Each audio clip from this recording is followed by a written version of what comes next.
할렐루야. 참 찬양이라는 것이 사람에게만 있는 거잖아요. 참 너무 감사하다라는 생각이 듭니다. 찬양을 하면서 하나님을 높여드릴 수 있다는 것, 이 땅의 그 어떤 것도 그러하게 하지 않습니다. 오직 사람만 하나님께서 찬양하게 만드셨고, 이 찬양은 이 땅 가운데서 뿐만 아니라 하나님의 나라에서까지 연결되는, 하나님의 나라가 이 땅에 도래할 때 이 땅과 하나님의 나라는 연결되는 게 있고 단절되는 게 있어요. 이 땅에 있는 썩을 것들은 다 끊어집니다. 그런데 찬양은 연결되는 거예요. 그러니까 찬양을 사모하시길 바랍니다. 하나님께서 기뻐 받으시는 줄 믿습니다.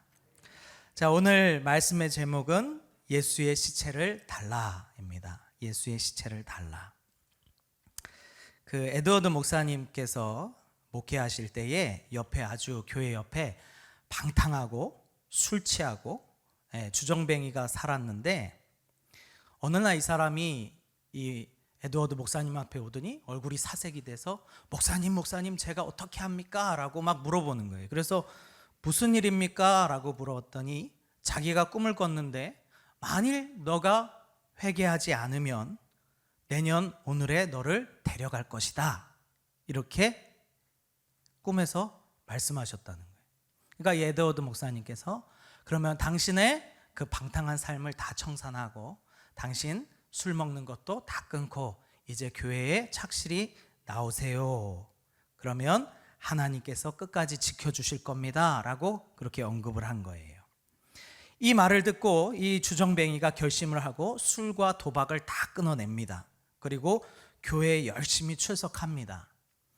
그런데 안타깝게도 얼마 지나지 않아서 이 사람의 열심이 식어버린 거예요.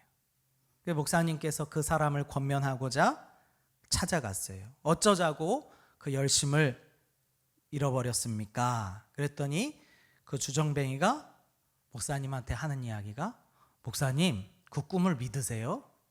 제가 가만히 생각해 보니까 개꿈이었나 봐요. 이렇게 이야기하는 거예요. 그것을 믿는 사람은 어리석은 사람이죠 라고 하면서 교회 출석을 하지 않고 다시 자기의 원래 삶대로 돌아갑니다. 그러던 어느 날 이 주정뱅이가 계단에서 굴르는 바람에 그 자리에서 죽어버린 일이 생겼습니다. 그날이 바로 꿈을 꾼 지 딱 1년 되는 날이었어요. 그 사람이 처음에 죽음을 막 두려워할 때는 하나님을 잘 믿는 척 했는데 돌아서고 보니까 아닌 것 같더라, 이 말이에요. 이게 사람이 참 간사한 거예요. 처음에 막 그런 상황이 주어졌을 때는 주님을 막 붙잡고 주님만 위하여 살겠다고 하는데 어느 날 보면 돌아서 있는 자신을 발견한다, 이 말이에요. 이 술 중전뱅이만 그렇습니까? 저도 그러더라고요. 우리가 정말로 주님을 온전히 따른다 하지만 때로는 죽음 앞에 직면하였을 때 그것이 진짜인지 가짜인지 드러나게 됩니다. 저희 아버지도 예전부터 술과 담배를 많이 하셨어요. 근데도 건강하셔요. 근데 몸이 어느 연세 되니까 많이 안 좋으셨어요. 그래서 병원을 가셨는데 그 의사 선생님이 그런 거예요. 이렇게 하시다가 죽습니다. 그러니까 그날부로 저희 아버지가 술과 담배를 끊으셨어요. 지금까지 안 하십니다. 저는 그 의사 선생님이 신인 줄 알았어요. 그 말 한마디에 딱 끊으시고 지금까지 안 하시더라고요. 이 죽음이라는 것이 그렇게 참 무섭습니다. 그래서 사람의 마지막의 모습이 어떠한가는 참으로 중요한 것 같아요. 왜냐하면 죽음 앞에서는 모든 진실이 다 드러나기 때문에 그래요. 그렇기 때문에 또한 이 땅 가운데 가장 공평한 것은 뭐냐? 잘 들여다보니까 죽음이더라, 이 말이에요. 왜요? 죽음은요, 사람을 가리지 않습니다.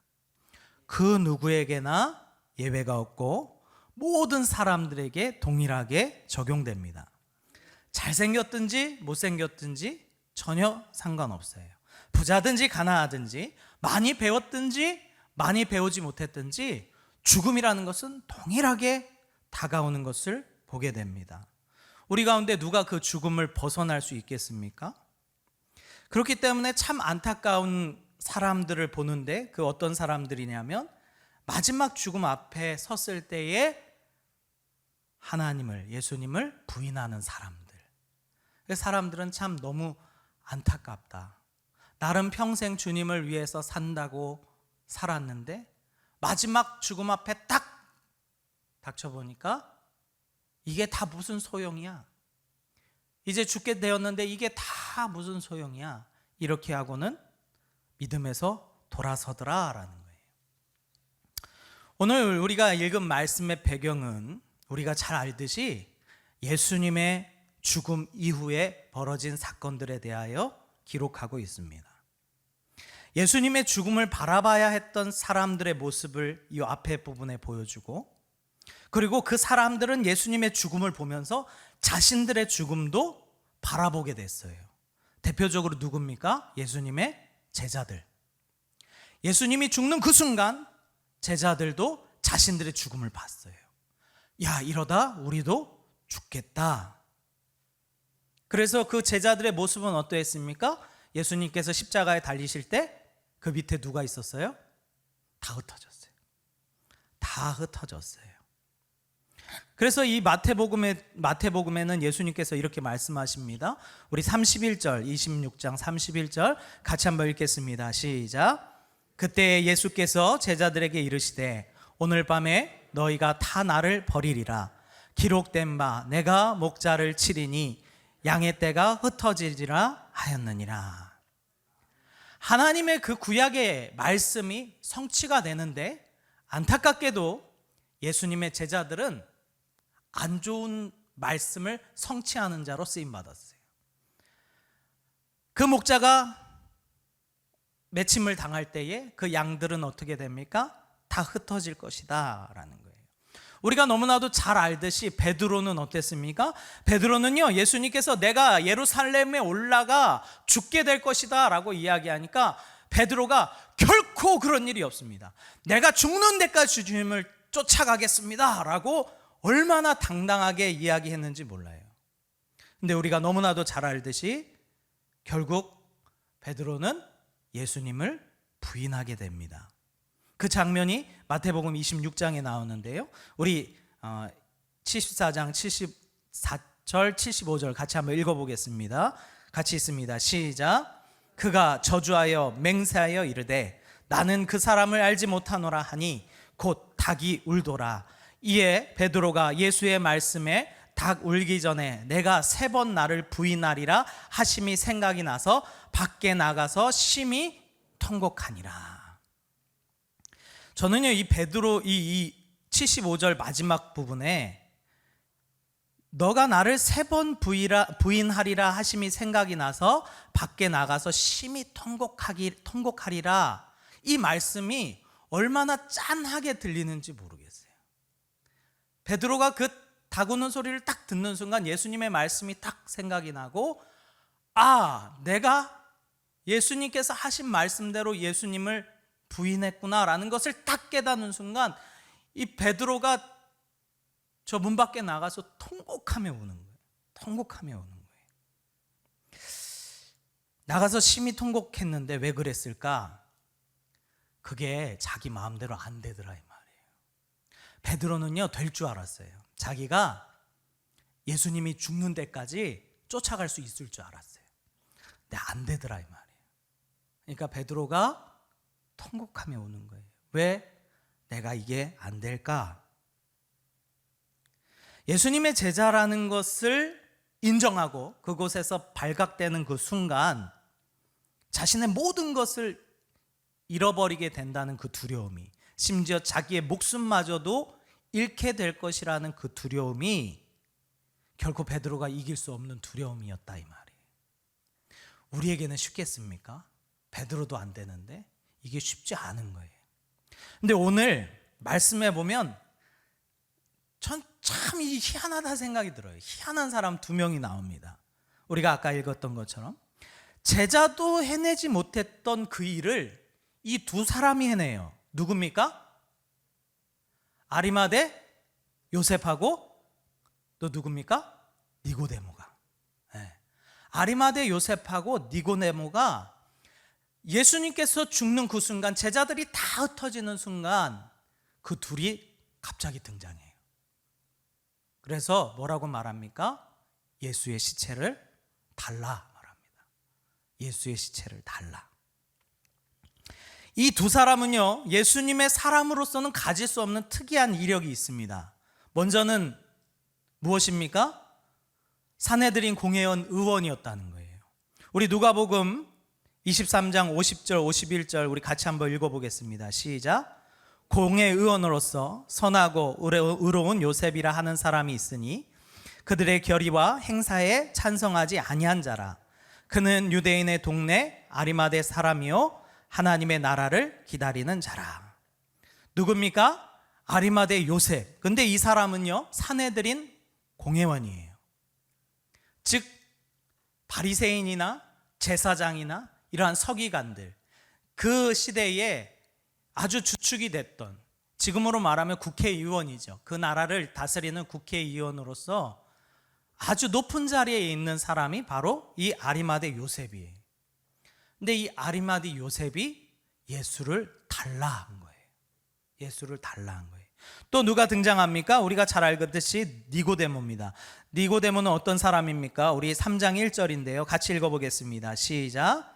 그런데 바리새인 중에 니고데모라 하는 사람이 있으니 유대인의 지도자라. 자, 이 두 사람의 공통적인 특징은 무엇이냐면 지위가 아주 높다라는 거예요. 그리고 부자였다라는 거예요. 그 말인즉 잃어버릴 게 많은 사람이다라는 거예요. 베드로, 예수님의 제자들과는 상대도 되지 않을 만큼 많은 것을 쥐고 있는 사람이 바로 이 사람들이에요. 근데 희한하게 예수님의 제자들이 하지 못했던 그 일을 해냅니다. 무엇입니까? 예수님의 시체를 달라는 거예요. 사실 그들은요, 자신이 예수님을 따르는 자들이라는 것을 밝히기를 꺼려했어요. 당연하지 않았겠습니까? 산헤드린 공회원이고 또 유대 지도자였고 부자였고, 그들이 예수를 믿는다는 것을 발각되는 순간 그 지위가 박탈될 것이고 추방당할 것이고 때로는 자신의 삶의 터전을 잃어버리는 일들이 그 시대에 있었다 이 말이에요. 심지어 우리가 잘 알지 않습니까? 사울은 이 유대인들이 어떻게 하려고 그랬어요? 죽여버리려고 그랬어요. 죽이려고 그랬어요. 이들도 그러한 위험에 처할 수 있는 사람들이었어요. 그래서 이 두 사람에 대하여 이렇게 이야기합니다. 아까 읽었던 것처럼 38절에 보니까 아리마대 요셉, 사람 요셉은 예수의 제자이나 유대인이 두려워 그것을 숨겼더니, 그리고 니고데모도 일찍이 예수께 밤에 찾아왔던 니고데모. 그러니까 낮에는 당당하게 예수님을 만나러 못 가고 눈을 피해서 밤에 몰래 갔다는 거예요. 왜요? 발각될까 봐.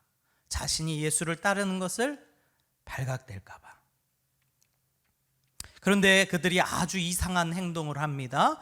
우리 마가복음 15장 43절인데요. 우리 같이 읽겠습니다. 시작. 아리마대 사람 요셉이 와서 예수의 시체를 달라 하니 이 사람은 존경받는 공회원이요 하나님의 나라를 기다리는 자라. 여기 아주 재밌는 표현이 있는데 당돌이라는 거예요. 당돌이. 아리마대 사람 요셉이 와서 당돌이 빌라도에게 들어가 예수의 시체를 달라 요청한 거예요. 이것이 얼마나 그에게 위험한 일이고 그가 결코 할 수 없는 일이라는 것을 그가 알매도 불구하고 그 사람이 그렇게 얘기합니다. 더욱 중요한 건 뭐냐면 이미 예수님이 죽었잖아요. 그렇죠? 예수님이 죽으셨잖아요. 끝났다 이 말이에요. 이제 그 죽음 앞에는 소망도 없고 더 이상 예수님의 시체를 달라 그래서 달라질 것도 없어요. 이 위험을 굳이 무릅쓸 필요가 없는 사람들이다 이 말이에요. 예수님 죽었는데 무슨 소망이 있습니까? 예수님의 제자들도요, 예수님께서 죽으시니까 그 소망이 끊어져서 다 도망갔어요. 이게 무슨 의미가 있느냐 이 말이에요. 전 그래서 그들을 곰곰이 한번 묵상해 봤어요. 왜 그랬을까? 아마도 아리마대 요셉하고 니고데모가 동시에 와서 시체를 달라고 했으니까 둘이 서로 대화하지 않았겠습니까? 대화를 했을 거예요. 그들에게 있어서 마음에 짐이 있었을 거라고 생각이 들어요. 예수님께서 살아 생전에 한 번도 그 앞에 당당히 나가서 예수님 앞에 서지 못했다는 것. 아마도 그 미련이 그 사람 마음 가운데, 생각 가운데 떠나지 않았을 거예요. 왜 예수님께서 살아 계실 때 우리가 한 번도 그 앞에 나아가서 우리의 신앙 고백을 하지 않았을까? 왜 한 번도 예수님께서 살아 계실 때, 죽었을 때가 아니라 살아 계실 때 한 번이라도 가서 내가 예수님 믿습니다. 하나님의 나라를 내가 소망합니다. 하나님의 나라를 기다립니다. 내가 왜 그 말을 한 번도 하지 못했을까? 아마 그런 후회감이 막 몰려왔을 거예요. 니고데모도 마찬가지고 둘이 얘기를 하다가 그들 눈에 딱 들어온 게 있어요. 무엇입니까? 예수님의 시체가 들어왔어요. 예수님의 시체. 그들의 마음은 그렇습니다. 야, 이거 진짜 마지막이다. 이제 뒤는 없는 거예요. 예수님의 시체를 보면서 둘이 얘기했을 거예요. 야, 이거 진짜 마지막이다. 이게 진짜 마지막이다. 적어도 우리가 그분의 시체라도 거둬야 되지 않겠냐? 우리가 그분의 시체라도 거둬야 되지 않겠냐? 살아생전에 그렇게 앞에 나가서 한 번도 내가 주님을 따른다고, 믿는다고, 주님의 나라를 소망한다고, 기다린다고 그 말 한마디 하지 못했는데 이제 다 끝났지 않느냐? 저게 마지막이야. 이제 예수님의 시체가 마지막이야. 우리가 저 시체라도 거둬야 되지 않겠냐? 이것이 그들에게 들어온 겁니다. 아시죠? 이게 얼마나 위험한 일인지. 아까 말씀드렸듯이 예수님의 제자들조차도 하지 못했던 일이에요. 그런데 이 두 사람이 그 일을 합니다. 자신의 지위를 잃어버릴 수 있어요. 자신의 명성과 여태까지 자기가 쌓았던 부 다 잃어버릴 수 있어요. 상관없다 이 말이에요. 왜요? 그 시체가 마지막이에요. 마지막. 그들에게 있어서 마지막이다 이 말이에요. 신변의 위협이 생길 수도 있습니다. 모든 것을 포기해야 되는 상황이 있어요. 목숨을 걸어야 되는 그러한 상황일 수 있어요. 그러나 그들 마음 가운데는 이런 마음이 있었다 이 말이에요. 내가 적어도 내 평생에 한 번만큼은 하나님 편에 서봐야 되지 않겠냐? 내가 지금까지 숨어 다니며 예수 안 믿는 척하고 내가 주님 살아생전에 한 번도 하지 못했던 것, 적어도 이제는 마지막인데 적어도 주님 앞에 하나님 편에 한 번은 서봐야 되지 않겠느냐? 그것이 이들의 마음이었다 이 말이에요. 그거 아십니까? 이것이 하나님의 말씀을 성취합니다. 이사야서 53장 9절에 봅니다. 우리 같이 한번 읽어보겠습니다. 시작. 그는 강포를 행하지 아니하였고 그의 입에 거짓이 없었으나 그의 무덤이 악인들과 함께 있었으며 그가 죽은 후에 부자와 함께 있었도다. 그가 죽은 후에 부자와 함께 있었도다. 이게 무슨 말입니까? 부자의 무덤에 예수 그리스도가 묻힌 그 사건, 그것을 누가 성취한 거예요? 아리마대 요셉과 니고데모가 성취한 거예요. 그 이름이 당당하게 하나님의 선지자들의 그 예언을 성취한 자들의 이름으로 올라섰다 이 말이에요. 할렐루야. 내가 적어도 이 마지막에 한 번이라도 주님 편에 서봐야 되지 않겠느냐? 언제까지 우리가? 이제 예수님 시체가 마지막인데, 끝인데, 이제 다음이 없는데, 그들 심정은 그랬다 이 말이에요. 그렇기 때문에 내가 이제 죽든지 살든지 저 시체만큼은 내가 꼭 거둔다. 그러고 그 시체를 둘이 거둡니다. 그러나 참 감사하게도 그것은 마지막이 아니었어요. 그 시체는 마지막이 아니었어요. 그 시체를 거둔 것이 곧 예수 그리스도의 부활의 시작이 됐는 줄 믿습니다. 그 두 사람이 시체를 거둠으로 그 부자의 무덤에 누임으로 말미암아 예수 그리스도의 부활하심의 시작이 됐다 이 말이에요. 이게 얼마나 큰 믿음의 고백입니까? 얼마나 믿음의 큰 고백이에요. 그들의 마음은 딱 하나였어요. 예수님의 죽음에 동참하겠다라는 거예요. 예수님의 죽음에 동참하겠다. 우리가 예수님의 죽음이 나와 아무 상관이 없다면 나는 하나님의 사람이 아닙니다. 예수님의 죽음이 곧 나의 죽음이 돼야 되는 줄 믿습니다. 예수 그리스도의 그 마지막이 다 끝난 것 같지만 하나님께서는 그 일로 말미암아 다시 시작하게 하시는 줄 믿습니다. 나에게는 예수의 시체를 달라라고 하는 그 믿음이 있습니까? 마지막입니다. 이제 저 일이 끝나면 다음은 없어요. 그때에 예수의 시체를 달라. 그 시체를 내게 달라. 내가 그 마지막을 거두겠다라고 하는 그 고백. 왜 예수님께서는 자신의 죽음 끝에 이 두 사람의 이름을 기록하게 했습니까? 그 사람들을 보고 배우라는 거예요. 우리도 당당히 외칠 수 있어야 됩니다. 예수의 시체를 달라. 어떤 상황이 될지라도 예수의 시체를 달라. 그 예수의 시체는 죽음이 아니라 또 다른 부활의 생명인 줄 믿습니다. 그들이 그 예수님의 시체를 거두고 예수님께서 부활하셨다는 이야기를 듣고 실제로 부활하신 그 예수님을 바라볼 때 얼마나 기뻤겠습니까? 얼마나 기뻤겠습니까? 다 끝난 줄 알았어요. 다 끝난 줄 알았어요. 그게 마지막인 줄 알았어요. 그런데 그 부활하신 주님이 그들 앞에 딱 세워졌을 때 그들의 심장은 터지지 않았겠습니까? 주님, 주님, 주님, 주님이 나의 소망이십니다. 내가 예수님의 죽음에 동참하지 않으면 안 됩니다. 예수님의 죽음이 나의 죽음이 돼야 되고 마지막이라고 그 끝자락이라도 그 예수님의 시체를 달라라고 말할 수 있는 그 신앙의 고백이 우리에게 있어야 될 줄 믿습니다. 우리는 하나님 앞에 늘 선다고 하지만 중요한 건 정말 결정적일 때 설 수 있냐는 거예요. 정말 결정적일 때 하나님 편에 딱 설 수 있냐는 거예요. 이 두 사람은 비록 도망자같이 숨기며 가리며 아닌 척했지만 결정적일 때 그 하나님 앞에 자신의 신앙 고백을 했는 줄 믿습니다.